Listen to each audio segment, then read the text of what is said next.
Kualiti Alam Sekitar 1974 mendefinisikan pencemaran alam sekitar sebagai sebarang perubahan sama ada secara langsung atau tidak langsung kepada sifat-sifat fizik, biologi, kimia atau radiasi yang boleh memudaratkan kesihatan dan merosakkan kesekitar.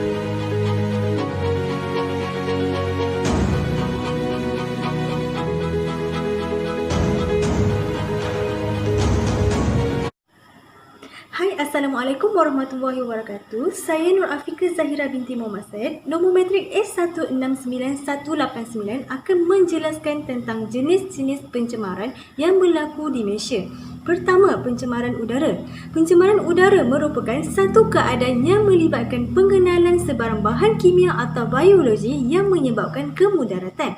Pencemaran udara berpunca daripada pembakaran terbuka, kenderaan bermotor dan letusan gunung berapi. Contohnya, kes jerebu yang berlaku di Malaysia pada tahun 2019 akibat pembakaran terbuka di Kalimantan dan Sumatera, Indonesia. Dengan bacaan indeks pencemaran udara IPU telah mencecah rekod kemajuan tahap yang amat tidak sihat di beberapa kawasan negara di Malaysia. Kedua, pencemaran air. Pencemaran air adalah perubahan yang berlaku kepada air dari segi kandungan atau warna serta sifat-sifat kimia yang disebabkan oleh pelbagai bahan pencemar dalam pelbagai bentuk seperti pepejal, cecair dan gas. Akibat pembangunan pesat kebanyakan sungai di bandar, berlaku kehilangan keupayaan ekosistem untuk membekalkan air bersih, memproses kumbahan dan mengekalkan produktiviti. Malahan, ada sungai berada pada tahap nazak dengan dipenuhi sampah sarap terutamanya plastik, botol-botol, tayar terpakai, malah membentuk pulau kecil menyebabkan air sungai hitam dan mengeluarkan bau busuk. Antara sungai yang dikategorikan sebagai tercemar termasuklah Sungai Juru di Pulau Pinang, Sungai Segit di Johor dan Sungai Kelang di Selangor pada tahun 2017. Ketiga, pencemaran bunyi. Pencemaran bunyi merupakan penghasilan bunyi yang kuat daripada mesin, haiwan atau manusia yang mengganggu aktiviti atau keseimbangan kehidupan lain.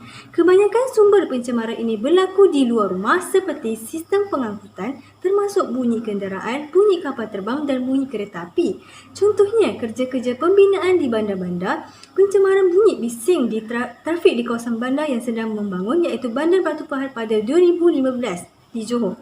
Keempat, pencemaran tanah. Pencemaran tanah adalah disebabkan oleh kehadiran accelerated bahan kimia buatan manusia, perubahan lain pada persekitaran tanah semula jadi. Ia biasanya disebabkan oleh aktiviti industri, bahan kimia pertanian atau pelupusan sisa tidak wajar. Bahan kimia yang biasa terbabit ialah pelarut, racun, perosak, plumbum dan lain-lain logam berat. Contohnya, pencemaran udara di Pasir Gudang Johor dipercayai berpunca daripada pembuangan sisa toksik yang ditanam di dalam tanah. Tindakan menanam sisa toksik dalam tanah juga boleh mengakibatkan pencemaran udara. Pencemaran haba yang kelima adalah perubahan peningkatan suhu atau peningkatan suhu sungai dan udara sekitarnya yang berlaku akibat aktiviti manusia. Punca yang mengakibatkan pencemaran haba ini berlaku adalah peningkatan kawasan perindustrian, kewujudan bangunan bercermin, bandaraya yang besar membangun dan stesen penjana kuasa elektrik. Contohnya, bandaraya Kuala Lumpur berdepan fenomena perubahan iklim ketara, ekoran kekurangan hutan sekitar ibu kota yang bertindak sebagai penapis karbon dioksida. Bandar besar ini menjadi pulau haba dan penduduk terpaksa berdepan dengan cuaca panas yang keterlaluan selain fenomena bencana alam yang sukar diramal seperti banjir kilat dan tanah runtuh.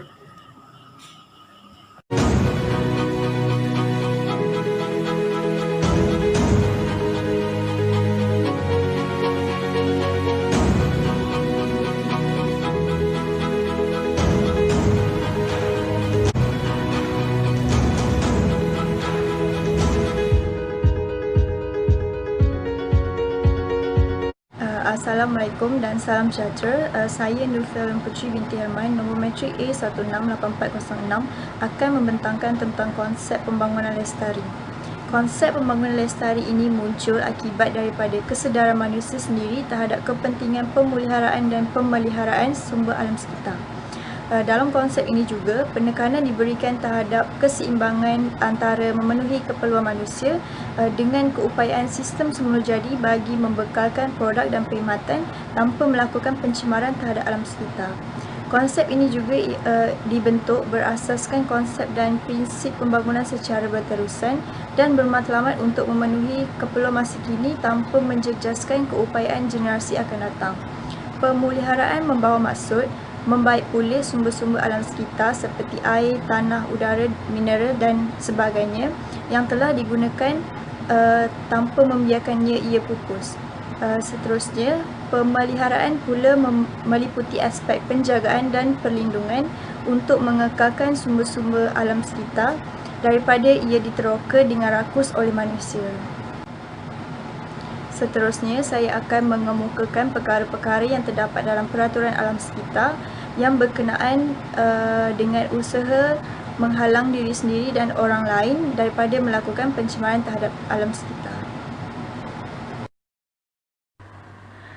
Peraturan Jabatan Alam Sekitar Malaysia menerangkan tentang perkara-perkara seperti prosedur atau kaedah pengurusan kawalan pencemaran yang perlu diikuti.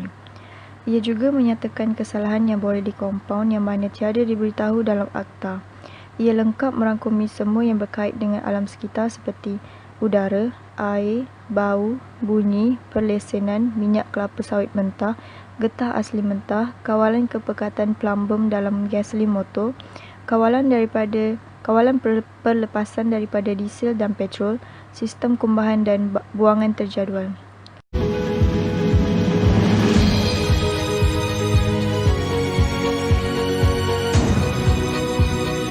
Assalamualaikum warahmatullahi wabarakatuh. Saya dengan Jauh Binti Hasan A164 dan 90. Saya akan menerangkan berkaitan tindakan yang diambil oleh syarikat pertanian serta menghalang berlakunya vandalisme yang membawa kepada pencemaran alam sekitar, mewujudkan kawalan tumpahan minyak. Antara objektifnya untuk mengadakan satu sistem tidak berdas serta-merta yang diselaraskan bagi menghadapi tumpahan minyak. Sarana lain supaya pencemaran tidak berlaku secara berdasar, iaitu masalah pencemaran air di Selat Melaka harus dikaji dengan lebih mendalam. Tindakan yang bersesuaian harus segera diambil. Akta Zon Ekonomi Eksklusif 1984 haruslah digunakan setakat yang diperlukan. Mengenakan denda yang lebih tinggi kepada mereka yang mencemar laut. Majlis peringkat tertinggi dianggotai oleh kalangan negara-negara pantai yang berkongsi perairan Selat Melaka harus ditubuhkan untuk meneliti perkara ini dan mencari jalan penyelesaiannya. Semua pengguna Selat Melaka diwajibkan untuk membayar levy ataupun tol. Seterusnya, di dalam tempoh rancangan Malaysia ke-5, pilihan kontingensi kawalan tumpahan minyak negara telah digubah dengan mengambil kira kedua-dua pilihan untuk Selat Melaka dan Laut Cina Selatan. Konsep sokongan dan kerjasama telah diterapkan ke dalam pilihan kontingensi tersebut. Yang pertama, memberi tumpahan yang lebih ke arah menyatu dan memaksimalkan penggunaan sumber-sumber yang ada. Yang kedua, industri minyak dan pihak berkuasa pelabuhan dikendaki meningkatkan kemampuannya untuk mengawal tumpahan minyak. Dan yang terakhir, pihak Jabatan Alam Sekitar JAS juga sedang dilengkapkan dengan peralatan yang lebih moden dengan menggantikan alat pembersih tumpahan minyak yang lama kepada yang baru. Seterusnya, di peringkat serantau, Malaysia, Indonesia dan Singapura telah membuat rancangan kerjasama yang mengatasi tumpahan minyak di Selat Melaka dan perairan Singapura. Dan yang terakhir, mengenai pencemaran laut, pengawalan pencemaran daripada kapal akan ditekankan dalam pindaan yang akan dibuat dalam MSO 952 yang pada masa ini hanya meliputi Semenanjung Malaysia. Pindaan baru akan memberikan peruntukan di bawah ordinan tersebut dipopulaskan bagi meliputi seluruh negara. Tindakan yang diambil oleh syarikat Petronas untuk memelihara alam sekitar telah dilakukan. Langkah pertama yang dilakukan oleh Petronas Berhad ialah mengawal tumpahan minyak daripada merebak ke kawasan lain. Tumpahan minyak akan cepat merebak melalui pipa angin dan pengaliran arus yang deras. 4 cara untuk mengawal tumpahan minyak ialah: yang pertama, cara mengampu dan mengumpul tumpahan. Yang kedua, menggunakan dispersen dan bahan kimia. Yang ketiga, pembersihan batai. Dan yang terakhir, dibiarkan sahaja.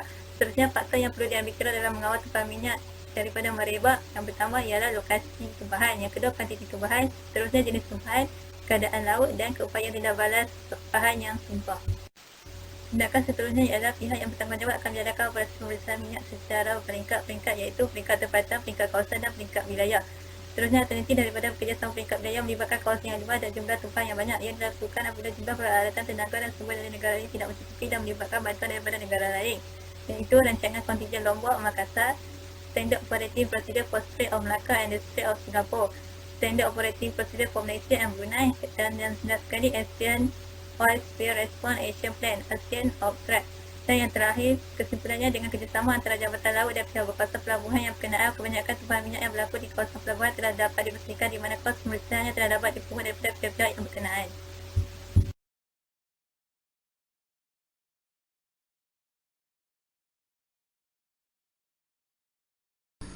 Selamat sejahtera saya ucapkan.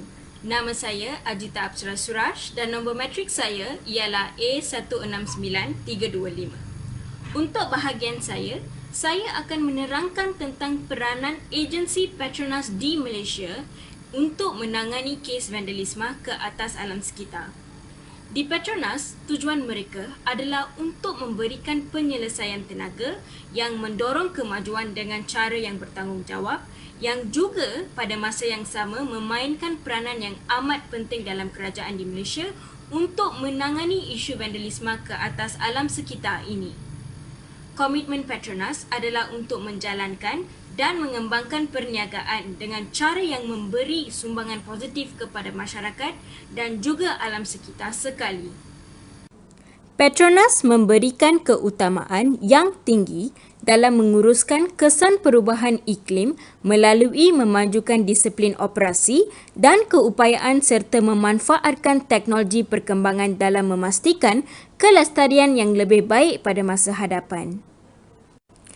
Petronas juga memegang kepada prinsip penciptaan nilai lestari di mana inisiatif untuk menurunkan jejak karbon adalah dioperasikan. Petronas juga melabur dalam penyelesaian karbon rendah, meneroka tenaga boleh diperbaharui, memperhitungkan harga karbon ke dalam membuat keputusan, menyesuaikan diri dengan perubahan iklim dan menyokong inovasi dalam sektor pengangkutan. Lebih-lebih lagi, Petronas bekerjasama dengan agensi kerajaan yang relevan dalam menjalankan pelbagai projek pemeliharaan persekitaran seperti projek Biodiversity, Environmental and Conservation untuk memelihara alam sekitar di samping memberikan kesedaran kepada masyarakat.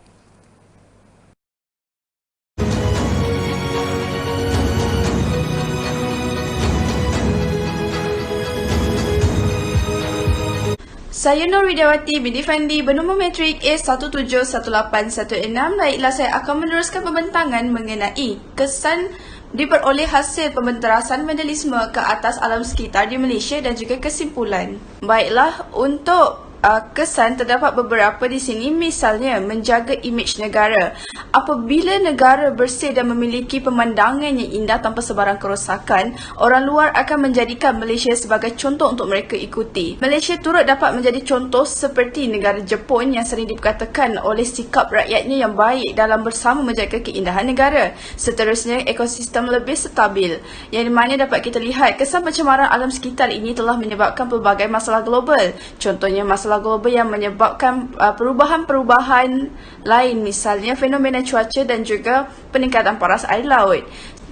Seterusnya, kadar industri pelancongan juga dapat ditingkatkan. Keindahan alam sekitar itu sendiri dapat menarik perhatian pelancong dalam dan juga luar negara. Ini dapat menjadikan Malaysia sebagai destinasi baru secara tak langsung. Apabila kita menjaga alam sekitar, ia dapat meningkatkan pendapatan negara dan juga memberi peluang-peluang pekerjaan hasil daripada peningkatan kadar pelancongan. Seterusnya, kesihatan manusia lebih terjamin. Sejak kebelakangan ini, pelbagai masalah penyakit muncul akibat pencemaran alam sekitar.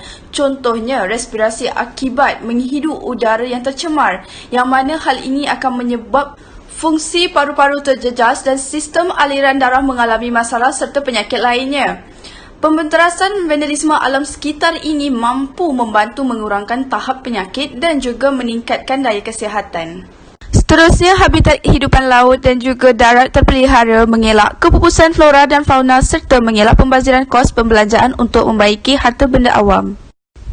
Kesimpulan kajian, semua pihak haruslah turun padang dan berganding bahu bagai aur dengan tebing untuk menangani masalah ini. Sesungguhnya setiap masalah pasti ada jalan penyelesaiannya kerana tiada gunung yang tinggi tidak dapat didaki dan tiada lurah yang dalam tidak dapat dituruni. Selain itu, semua peringkat umur khususnya remaja digalakkan supaya tidak melakukan perbuatan vandalisme kerana perbuatan itu bukan sahaja merosakkan pemandangan tetapi juga menjejaskan nama baik diri keluarga serta negara.